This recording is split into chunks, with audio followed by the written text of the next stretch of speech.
9 octobre, Matthieu 5 à 7. Voyant la foule, Jésus monta sur la montagne. Et après qu'il se fut assis, ses disciples s'approchèrent de lui, puis, ayant ouvert la bouche, il les enseigna et dit : Heureux les pauvres en esprit, car le royaume des cieux est à eux.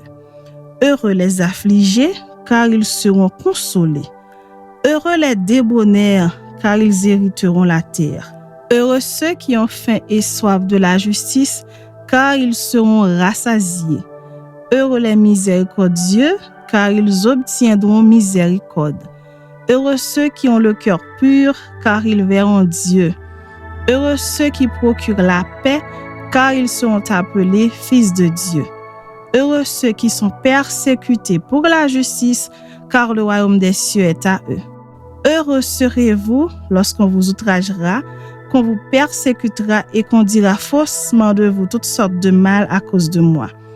Réjouissez-vous et soyez dans l'allégresse, parce que votre récompense sera grande dans les cieux. Car c'est ainsi qu'on a persécuté les prophètes qui ont été avant vous. Vous êtes le sel de la terre, mais si le sel perd sa saveur, avec quoi la lui rendra-t-on? Il ne sert plus qu'à être jeté dehors et foulé aux pieds par les hommes. Vous êtes la lumière du monde. Une ville située sur une montagne ne peut être cachée. Et nous n'allumons pas une lampe pour la mettre sous le boisseau, mais on la met sur le chandelier et elle éclaire tous ceux qui sont dans la maison. Que votre lumière luise ainsi devant les hommes, afin qu'ils voient votre bonnes œuvres et qu'ils glorifient votre Père qui est dans les cieux. Ne croyez pas que je sois venu pour abolir la loi ou les prophètes. Je suis venu non pour abolir, mais pour accomplir. Car, je vous le dis en vérité, tant que le ciel et la terre ne passeront point, il ne disparaîtra pas de la loi un seul iota ou un seul trait de lettre, jusqu'à ce que tout soit arrivé. Celui donc qui supprimera l'un de ces plus petits commandements et qui enseignera aux hommes à faire de même sera appelé le plus petit dans le royaume des cieux. Mais celui qui les observera et qui enseignera à les observer, celui-là sera appelé grand dans le royaume des cieux.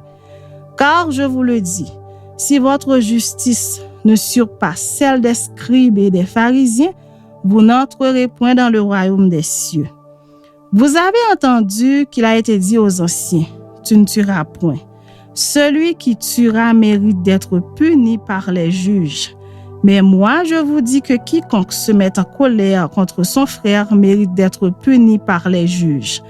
Que celui qui dira à son frère, Raka, mérite d'être puni par le Sanhédrin, et que celui qui lui dira, insensé, mérite d'être puni par le feu de la géhenne.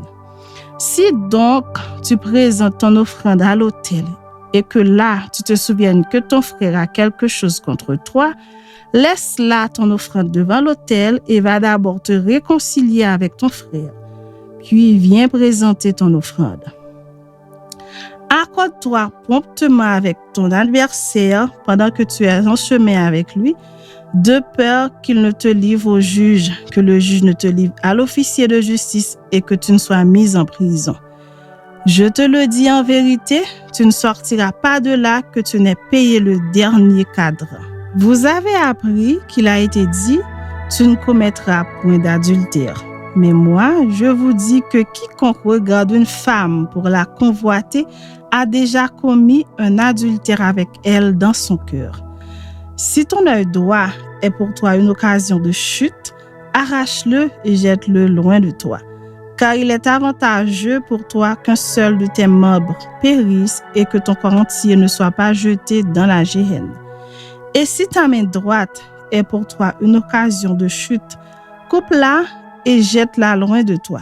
Car il est avantageux pour toi qu'un seul de tes membres périsse et que ton corps entier n'aille pas dans la géhenne. Il a été dit que celui qui répudie sa femme lui donne une lettre de divorce. Mais moi, je vous dis que celui qui répudie sa femme, sauf pour cause d'infidélité, l'expose à devenir adultère et que celui qui épouse une femme répudiée commet un adultère. Vous avez encore appris qu'il a été dit aux anciens, « Tu ne te parjureras point, mais tu t'acquitteras envers le Seigneur de ce que tu as déclaré par serment. » Mais moi, je vous dis de ne jurer aucunement, ni par le ciel, parce que c'est le trône de Dieu, ni par la terre, parce que c'est son marchepied, ni par Jérusalem, parce que c'est la ville du grand roi. Ne jure pas non plus par ta tête, car tu ne peux rendre blanc ou noir un seul cheveu. Que votre parole soit oui, oui, non, non. Ce qu'on y ajoute vient du malin. Vous avez appris qu'il a été dit « œil pour œil et dent pour dent ». Mais moi, je vous dis de ne pas résister aux méchants. Si quelqu'un te frappe sur la joue droite, présente-lui aussi l'autre. Si quelqu'un veut plaider contre toi et prendre ta tunique, laisse-lui encore ton manteau. Si quelqu'un te force à faire 1 000, fais-en 2 avec lui. Donne à celui qui te demande et ne te détourne pas de celui qui veut t'emprunter de toi. Vous avez appris qu'il a été dit, tu aimeras ton prochain et tu haïras ton ennemi. Mais moi, je vous dis, aimez vos ennemis, bénissez ceux qui vous maudissent, faites du bien à ceux qui vous haïssent et priez pour ceux qui vous maltraitent et qui vous persécutent, afin que vous soyez fils de votre Père qui est dans les cieux. Car il fait lever son soleil sur les méchants et sur les bons, et il fait pleuvoir sur les justes et sur les injustes. Si vous aimez ceux qui vous aiment, quelle récompense méritez-vous? Les publicains aussi n'agissent-ils pas de même? Et si vous saluez seulement vos frères, que faites-vous d'extraordinaire? Les païens aussi n'agissent-ils pas de même? Soyez donc parfaits, comme votre Père céleste est parfait. Gardez-vous de pratiquer votre justice devant les hommes pour en être vu. Autrement, vous n'aurez point de récompense auprès de votre Père qui est dans les cieux. Lors donc que tu fais l'aumône, ne sonne pas de la trompette devant toi, comme font les hypocrites dans les synagogues et dans les rues, afin d'être glorifiés par les hommes. Je vous le dis en vérité, ils reçoivent leur récompense. Mais quand tu fais l'aumône, que ta main gauche ne sache pas ce que fait ta droite, afin que ton aumône se fasse en secret. Et ton Père qui voit dans le secret te le rendra. Lorsque vous priez, ne soyez pas comme les hypocrites qui aiment à prier debout dans les synagogues et au coin des rues pour être vus des hommes. Je vous le dis en vérité, ils reçoivent leur récompense. Mais quand tu pries, entre dans ta chambre, ferme ta porte et prie ton Père qui est là dans le lieu secret. Et ton Père qui voit dans le secret te le rendra. En priant, ne multipliez pas de vaines paroles comme les païens qui s'imaginent qu'à force de paroles, ils seront exaucés. Ne leur ressemblez pas, car votre Père sait de quoi vous avez besoin avant que vous le lui demandiez. Voici donc comment vous devez prier. Notre Père qui es aux cieux, que ton nom soit sanctifié, que ton règne vienne, que ta volonté soit faite sur la terre comme au ciel. Donne-nous aujourd'hui notre pain quotidien. Pardonne-nous nos offenses, comme nous aussi nous pardonnons à ceux qui nous ont offensés. Ne nous induis pas en tentation, mais délivre-nous du malin. Car c'est à toi qu'appartiennent dans tous les siècles le règne, la puissance et la gloire. Amen. Si vous pardonnez aux hommes leurs offenses, votre Père céleste vous pardonnera aussi. Mais si vous ne pardonnez pas aux hommes, votre Père ne vous pardonnera pas non plus vos offenses. Lorsque vous jeûnez, ne prenez pas un air triste comme les hypocrites qui se rendent le visage tout défait pour montrer aux hommes qu'ils jeûnent. Je vous le dis en vérité, ils reçoivent leur récompense. Mais quand tu jeûnes, parfume ta tête et lave ton visage afin de ne pas montrer aux hommes que tu jeûnes, mais à ton Père qui est là dans le lieu secret. Et ton Père qui voit dans le secret te le rendra. Ne vous amassez pas des trésors sur la terre où la teigne et la houille détruisent et où les voleurs percent et dérobent, mais amassez-vous des trésors dans le ciel où la teigne et la houille ne détruisent point et où les voleurs ne percent ni ne dérobent. Car là où est ton trésor, là aussi sera ton cœur. L'œil est la lampe du corps. Si ton œil est en bon état, tout ton corps sera éclairé. Mais si ton œil est en mauvais état, tout ton corps sera dans les ténèbres. Si donc la lumière qui est en toi est ténèbres, combien seront grandes ces ténèbres? Nul ne peut servir deux maîtres, car ou il haïra l'un et aimera l'autre, ou il s'attachera à l'un et méprisera l'autre. Vous ne pouvez servir Dieu et Mammon.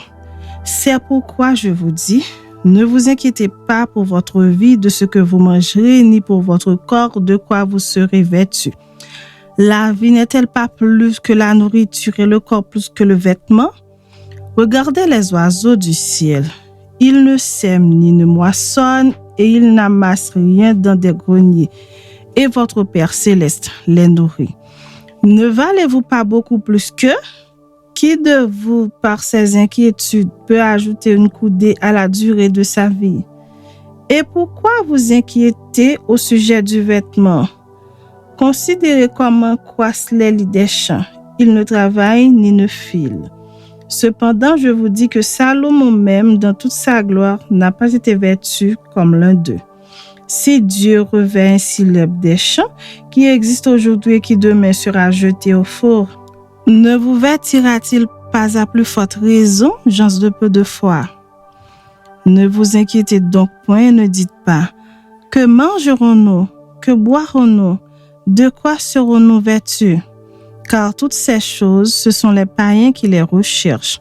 Votre Père céleste sait que vous en avez besoin. Cherchez premièrement le royaume et la justice de Dieu, et toutes ces choses vous seront données par-dessus. Ne vous inquiétez donc pas du lendemain, car le lendemain aura soin de lui-même. À chaque jour suffit sa peine. Chapitre 7. Ne jugez point, afin que vous ne soyez point jugés, car on vous jugera du jugement dont vous jugez, et l'on vous mesurera avec la mesure dont vous mesurez. Pourquoi vois-tu la paille qui est dans l'œil de ton frère et n'aperçois-tu pas la poutre qui est dans ton œil? Ou comment peux-tu dire à ton frère, laisse-moi ôter une paille de ton œil, toi qui as une poutre dans le tien? Hypocrite, ôte premièrement la poutre de ton œil et alors tu verras comment ôter la paille de l'œil de ton frère. Ne donnez pas les choses saintes aux chiens et ne jetez pas vos perles devant les pourceaux de peur qu'ils ne les foulent aux pieds, ne se retournent et ne vous déchirent. Demandez et l'on vous donnera, cherchez et vous trouverez, frappez et l'on vous ouvrira. Car quiconque demande reçoit, celui qui cherche trouve et l'on ouvre à celui qui frappe. Lequel de vous donnera une pierre à son fils et lui demande du pain? Ou s'il demande un poisson, lui donnera-t-il un serpent? Si donc, méchants comme vous l'êtes, vous savez donner de bonnes choses à vos enfants, à combien plus forte raison votre Père qui est dans les cieux donnera-t-il de bonnes choses à ceux qui les lui demandent? Tout ce que vous voulez que les hommes fassent pour vous, faites-le de même pour eux, car c'est la loi et les prophètes. Entrez par la porte étroite, car large est la porte, spacieux est le chemin qui mène à la perdition, et il y en a beaucoup qui entrent par là. Mais étroite est la porte, resserrez le chemin qui mène à la vie, et il y en a peu qui le trouvent. Gardez-vous des faux prophètes. Ils viennent à vous en vêtements de brebis, mais au-dedans ce sont des loups ravisseurs. Vous les reconnaîtrez à leurs fruits. Cueille-t-on des raisins sur des épines ou des figues sur des chardons? Tout bon arbre porte de bons fruits, mais le mauvais arbre porte de mauvais fruits. Un bon arbre ne peut porter de mauvais fruits, ni un mauvais arbre porter de bons fruits. Tout arbre qui ne porte pas de bons fruits est coupé et jeté au feu. C'est donc à leurs fruits que vous les reconnaîtrez. Ceux qui me disent Seigneur, Seigneur, n'entreront pas tous dans le royaume des cieux, mais celui-là seul qui fait la volonté de mon Père qui est dans les cieux. Plusieurs me diront en ce jour-là, Seigneur, Seigneur, n'avons-nous pas prophétisé par ton nom? N'avons-nous pas chassé des démons par ton nom? Et n'avons-nous pas fait beaucoup de miracles par ton nom? Alors je leur dirai ouvertement, je ne vous ai jamais connu. Retirez-vous de moi, vous qui commettez l'iniquité. C'est pourquoi, quiconque entend ces paroles que je dis et les met en pratique sera semblable à un homme prudent qui a bâti sa maison sur le roc. La pluie est tombée, les torrents sont venus, les vents ont soufflé et se sont jetés contre cette maison. Elle n'est point tombée parce qu'elle était fondée sur le roc. Mais quiconque entend ces paroles que je dis et ne les met pas en pratique sera semblable à un homme insensé qui a bâti sa maison sur le sable. La pluie est tombée, les torrents sont venus, les vents ont soufflé et ont battu cette maison. Elle est tombée et sa ruine a été grande. Après que Jésus eut achevé ses discours, la foule fut frappée de sa doctrine, car il enseignait comme ayant autorité et non pas comme leurs scribes.